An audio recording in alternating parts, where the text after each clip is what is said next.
Hello everyone, मैं doctor प्रगति गुप्ता और आज इस वीडियो में हम बात करने वाले हैं उन कॉमन मिस्टेक्स के बारे में जो हर एक पैरालिसिस पेशेंट कर रहा होता है अपनी रिकवरी के दौरान।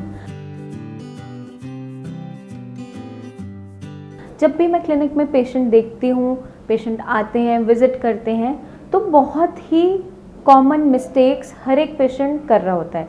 आज उन्हीं मिस्टेक्स के बारे में आपको अवेयर करूँगी ताकि आप अपनी रिकवरी के दौरान उन मिस्टेक्स को ना दोहराएं और अपनी रिकवरी जल्दी से जल्दी कर पाएं। जब भी कोई पेशेंट पैरालिसिस का होता है, लंबे टाइम से जूझ रहा है इस बीमारी से, तो देखने को क्या मिलता है, वो उम्मीद छोड़ देता है कि अब मैं दोबारा ठीक हो भी पाऊँगा, नहीं भी हो पाऊँगा। इस कंडीशन के रहते, इस सोच के रहते वो क्या करता है, एक्सरसाइजेस करना ही छोड़ देता है। या तो कोई पेशेंट बहुत ज़्यादा डेली इतनी विगरस एक्सरसाइज कर रहा होता है कि नेक्स्ट डे उसको स्किप करना स्टार्ट कर जाता है।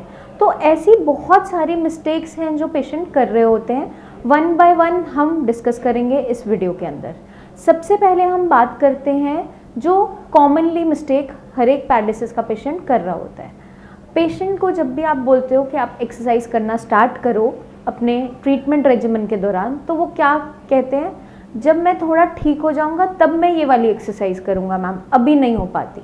जो ये वर्ड नहीं हो पाती है, इसी को अपने माइंड से निकालना ज़रूरी है।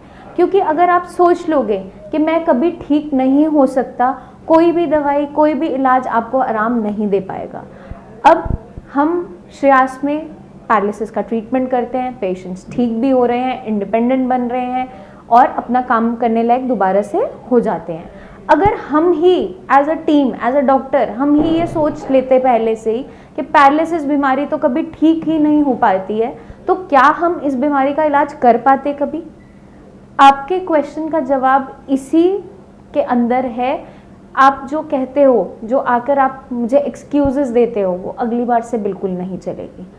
आप अगर अभी एक्सरसाइज ठीक से नहीं कर पा रहे हो, इंडिपेंडेंटली नहीं कर पा रहे हो, जैसे अगर आपको कोई भी एक्सरसाइज करने के लिए हम बोलते हैं, मान लीजिए हाथ की एक्सरसाइज है, मान लीजिए आपको अपने हाथ की रिस्ट की रोटेशंस भी करनी है या थोड़ी थोड़ी मूवमेंट भी करनी है, तो पेशेंट क्या बोलता है, मेरा हाथ बिल्कुल नहीं खुल पा रहा, अभी मैं ये एक्सरसाइज नहीं कर पाऊंगा, जब मेरा हाथ थोड़ा सा खुलने लगेगा तब मैं ये करूँगा। अगर आप वेट करोगे उस टाइम के आने की, तो गाड़ी छूट जाती है, पेशेंट कभी भी रिकवर नहीं हो पाता है।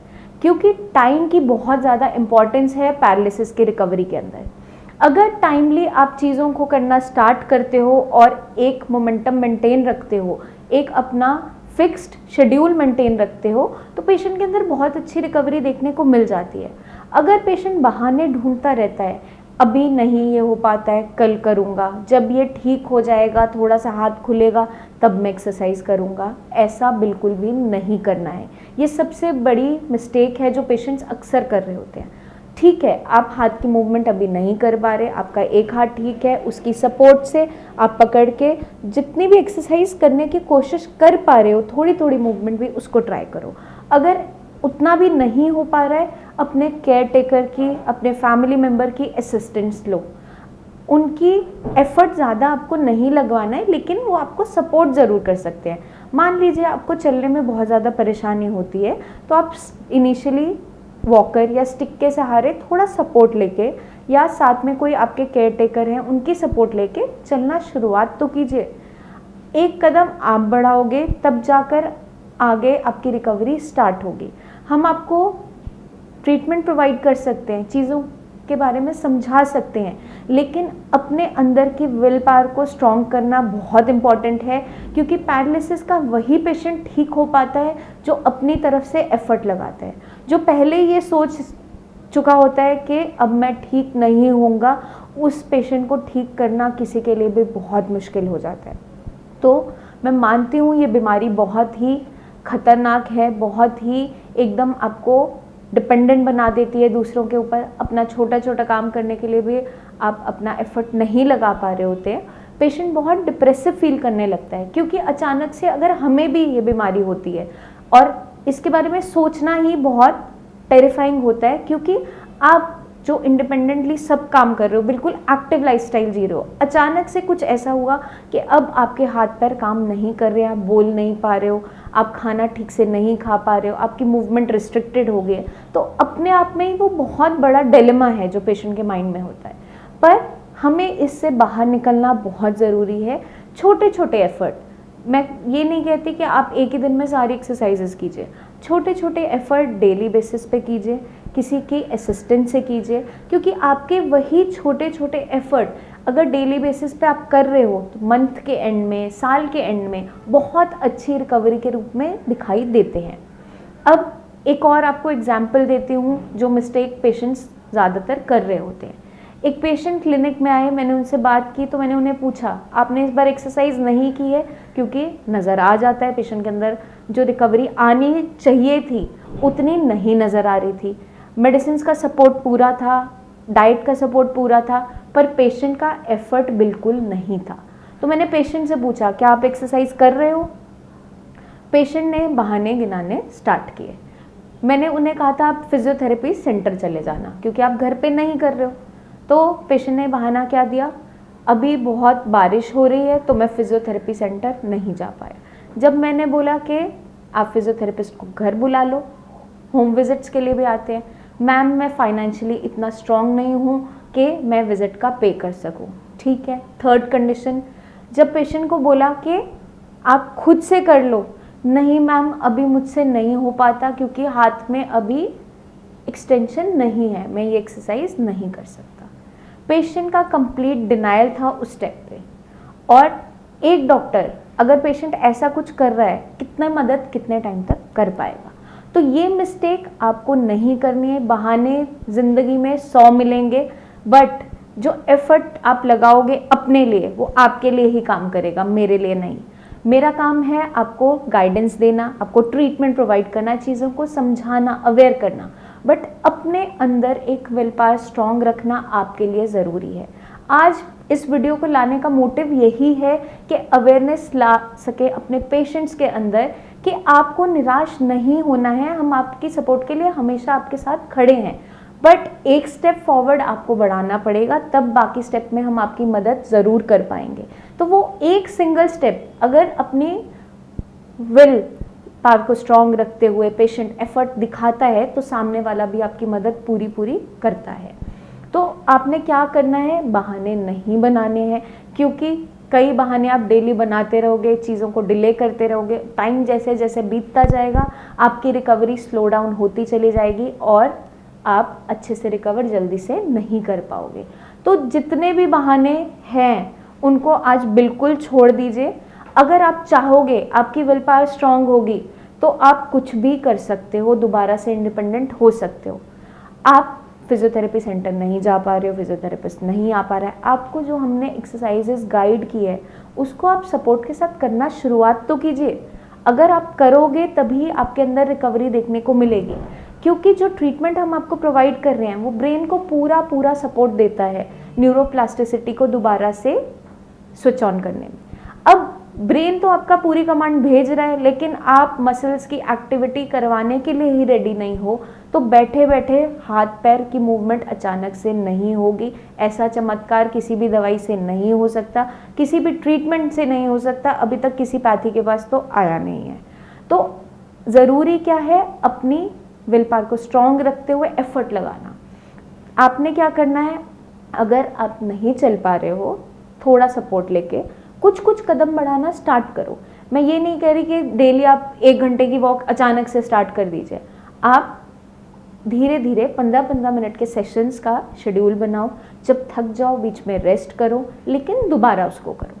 अगर आप डेली बेसिस पे थोड़ा थोड़ा एफर्ट भी करते हो और 10 काउंट्स की एक्सरसाइज स्टार्ट करते हो, मान लीजिए आपको अपने शोल्डर को ऊपर लेके जाना है, नीचे लेके आना है, मान लीजिए सपोर्ट से ही आप कर पाते हो, अभी मूवमेंट नहीं है हाथ के अंदर, तो दूसरे हाथ की सपोर्ट से उसको ऊपर लेके जाइए, नीचे लेके आइए। अगर आप ये इस तरीके से भी एक्सरसाइज कर रहे हो डेली बेसिस पे, 10-10 काउंट से उसको धीरे धीरे 5-5 काउंट अगले अगले डेज में बढ़ाना स्टार्ट करो। धीरे धीरे क्या होगा, आपके बॉडी में स्टेमिना जनरेट होने लगेगा, आपको एक्सरसाइज करने में मज़ा आएगा, क्योंकि आपकी बॉडी में अब स्ट्रेंथ आनी स्टार्ट हो गई। ब्रेन को कमांड देने के लिए, हाथ पैर की मूवमेंट की कमांड देने के लिए पूरा सपोर्ट चाहिए होता है कि हम कुछ ना कुछ ऐसी रेपिटेशंस करें, ऐसी एक्सरसाइजेस करें जिससे ब्रेन सीखे। ब्रेन सीखने को तैयार है, ट्रीटमेंट की हेल्प से वो सपोर्ट भी ले रहा है, लेकिन आप अपनी बॉडी को मूव करने के लिए रेडी ही नहीं है, तो उसमें कोई भी आपकी मदद नहीं कर पाएगा। तो प्लीज़ आज से ये मिस्टेक करना बिल्कुल छोड़ दीजिए, ये गलती दोबारा नहीं करनी है, बहाने नहीं ढूंढने हैं, आपने तरीके ढूंढना है किस तरह से मैं मूवमेंट जल्दी से जल्दी कर सकता हूँ। अगर आप बिना सपोर्ट के नहीं चल रहे हो, रेलिंग की सपोर्ट लेकर, स्टिक की सपोर्ट लेकर, केयरटेकर की सपोर्ट लेकर, वॉकर की सपोर्ट लेकर शुरुआत तो कीजिए। कहीं से शुरुआत करोगे तभी जाके आप कहीं लैंड करोगे। तो शुरुआत बहुत ज़रूरी है, कहीं ना कहीं से स्टार्ट करना बहुत इम्पॉर्टेंट है, और अपनी उम्मीद को बिल्कुल नहीं छोड़ना है, क्योंकि हर एक पेशेंट जब रिकवर कर सकता है तो उनमें से आप भी हो सकते हो। तो मैं मानती हूँ कि कई साल बीत जाने के बाद जब पेशेंट को लगता है कि रिकवरी अब नहीं हो पा रही है, तो पेशेंट उम्मीद छोड़ देता है, डिप्रेस होना स्टार्ट हो जाता है।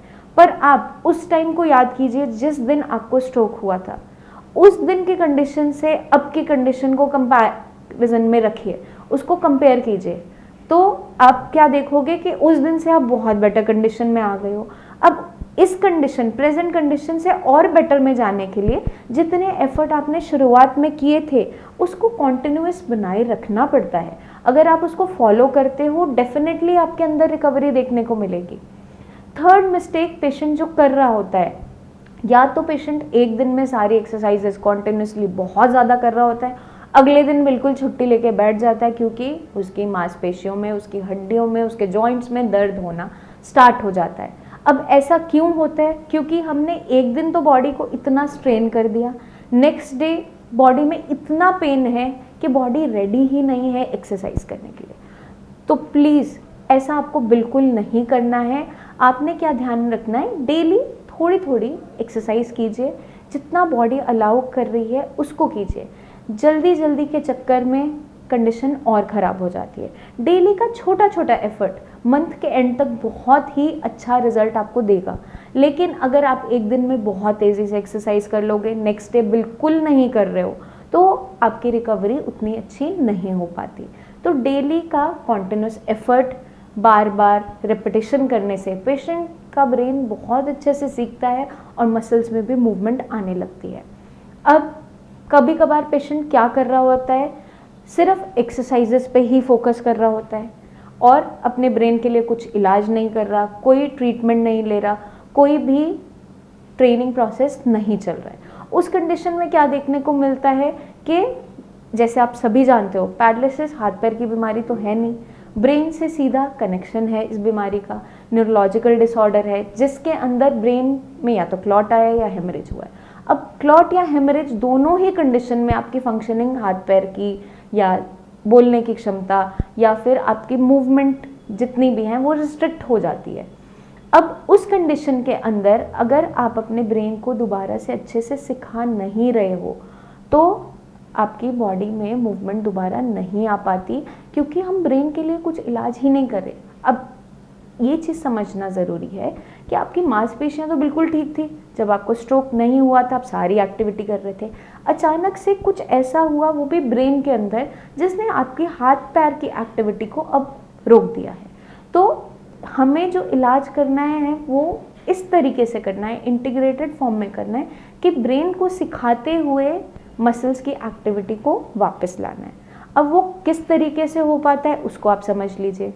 जितनी भी ऑक्यूपेशनल थेरेपीज़ होती हैं उसके अंदर बहुत अच्छा रिजल्ट मिलता है पेशेंट को पैरालिसिस से रिकवर करने का, क्योंकि ऑक्यूपेशनल थेरेपी और फिजियोथेरेपी में छोटा सा डिफरेंस है। ऑक्यूपेशनल थेरेपी के अंदर जितनी भी एक्टिविटीज़ करवाई जाती हैं वो ऐसी एक्टिविटीज़ करवाई जाती है पेशेंट को जो पेशेंट ऑलरेडी पहले से कर रहा होता है। मान लीजिए आप गार्डनिंग का काम करते थे, तो अगर आप दोबारा से वही काम स्टार्ट करते हो, कोशिश करते हो, तो ब्रेन को कहीं ना कहीं वो याद है, और अगर आप उस एक्टिविटी को दोबारा शुरुआत करते हो तो ब्रेन सपोर्ट पूरा करता है और आपकी मूवमेंट आनी स्टार्ट होती है। मान लीजिए कोई हाउसवाइफ थी, उसे पैरालिसिस हुआ, दोबारा से उनको वही एक्टिविटीज़ करवाने में जो वो पहले से करती थी बहुत अच्छा रिजल्ट देखने को मिलता है। आप रोटी बेलते थे, बेलन पकड़ के उसको ट्राई कीजिए, उसमें क्या होगा, आपकी रिस्ट की मूवमेंट्स होगी, एल्बो की मूवमेंट होगी, साथ के साथ डस्टिंग कर रहे हो, हाथ में कपड़ा लो और टू एंड फ्रो अपनी मूवमेंट स्टार्ट कीजिए। तो उसमें जो एक्टिविटी है वो ब्रेन को कहीं ना कहीं याद है, और जब हम वो मूवमेंट कर रहे हैं तो हम ब्रेन को कहीं ना कहीं प्रैक्टिस करवा रहे हैं उस एक्टिविटी को वापस लाने के लिए। सोल एम इस वीडियो का यही है लाने का कि आप जो भी गलतियां कर रहे हो उसको आगे कंटिन्यू मत कीजिए। अपनी रिकवरी फटाफट करवाने के लिए आपको थोड़े से एफर्ट्स अपनी साइड से लगाने हैं। अगर आप छोटा सा एफर्ट अपनी साइड से लगाओगे तो हमारी टीम आपके साथ हमेशा रेडी है मेहनत करने के लिए, गाइडेंस देने के लिए। आपकी मदद पूरे तरीके से की जाएगी। बस आपने अपने आप को बिल्कुल भी ऐसा नहीं सोचना है कि अब मैं ये काम दोबारा नहीं कर सकता। ये वर्ड जो नहीं है ये अपने अंदर से, अपने माइंड से बिल्कुल बाहर निकाल देना है, क्योंकि जहाँ आपकी विल पावर स्ट्रांग हो गई वहाँ पर ये बीमारी हार जाएगी और आप दोबारा से रिकवर कर पाओगे। तो आपने क्या करना है, जो भी आपको गाइडलाइंस दी जाती है उसको फॉलो ज़रूर करना है। छोटा छोटा एफर्ट लगाओ, आपके साथ हम पूरी गाइडेंस के लिए हैं। कोई भी परेशानी आएगी उसको सॉल्व करेंगे। आपने अपनी एक वीडियो बनानी है ट्रीटमेंट स्टार्ट करने से जस्ट पहले, और 1 महीने बाद दोबारा से बनानी है। उसमें हम क्या कंपेयर कर पाएंगे कि जो आपने डेली के एफर्ट्स लगाए 1 महीने के अंदर, उसका क्या रिजल्ट, क्या फ्रूट देखने को मिलता है। तो आपको भी अच्छा लगेगा, आपको भी बेटर फील होगा कि पहले मैं ऐसा था ट्रीटमेंट से पहले, अब मेरे अंदर ये चेंजेस आ रहे हैं। वो तब आप देख पाओगे जब आप अपनी वीडियो बना के अपने पास रखोगे। वो एक एविडेंस है कि आपके अंदर कितनी रिकवरी देखने को मिलती है, क्योंकि पेशेंट को कई बार क्या होता है, नज़र नहीं आता कि रिकवरी आ रही है। क्योंकि जैसे एक छोटा बच्चा होता है, माँ को कभी नहीं नज़र आता कि कब वो बड़ा हो गया, लेकिन बाहर से कोई आता है तो बोलता है अब इसकी हाइट बढ़ गई है, ये अब लंबा हो रहा है, अब इसकी हेल्थ बेटर हो रही है। लेकिन एज अ फैमिली मेम्बर जो साथ में रोज़ रहते हैं वो इस चीज़ को जल्दी नोटिस नहीं कर पाते। ऐसा नहीं है कि नोटिस नहीं कर पाते, बट जल्दी नोटिस नहीं कर पाते।